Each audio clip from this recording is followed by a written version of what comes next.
Praise lord.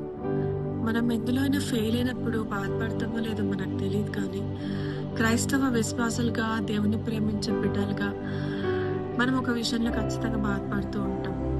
మనం చేయకూడదు అనుకున్న దాన్ని మరలా చేసినప్పుడు కానీ, లేదా దేవుడికి ఇష్టం లేని పాపాన్ని ఇది ఇంకా వదిలేద్దాం, ఇంకా ఇది చేయకూడదు అని అనుకుని మరలా దాన్ని చేసినప్పుడు కానీ మనం చాలా బాధపడతాం కదండి. We feel like we failed again in overcoming that sin.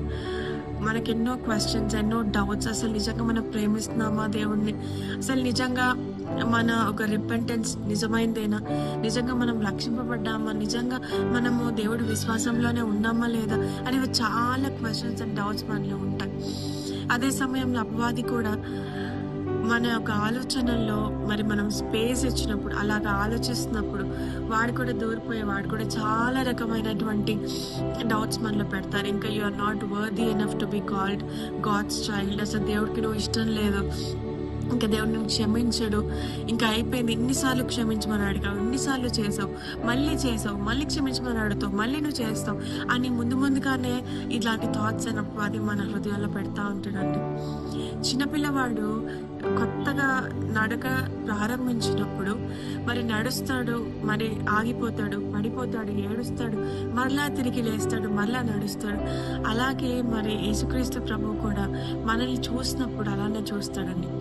మనం పడిపోయినప్పుడు ఆ యొక్క డిసప్పాయింట్మెంట్లో చూడడు, కానీ మరలా మనము ఆయన పశ్చాత్తాపం అడిగి మరలా మనం లేసి again when we start rebuilding our faith, when we start overcoming overall again from the start, ఆయన ఆ యొక్క సంతోషంతో ఆయన మనల్ని చూస్తాడు, కానీ పడిపోయిన డిసప్పాయింట్మెంట్ ఆయన చూడడండి.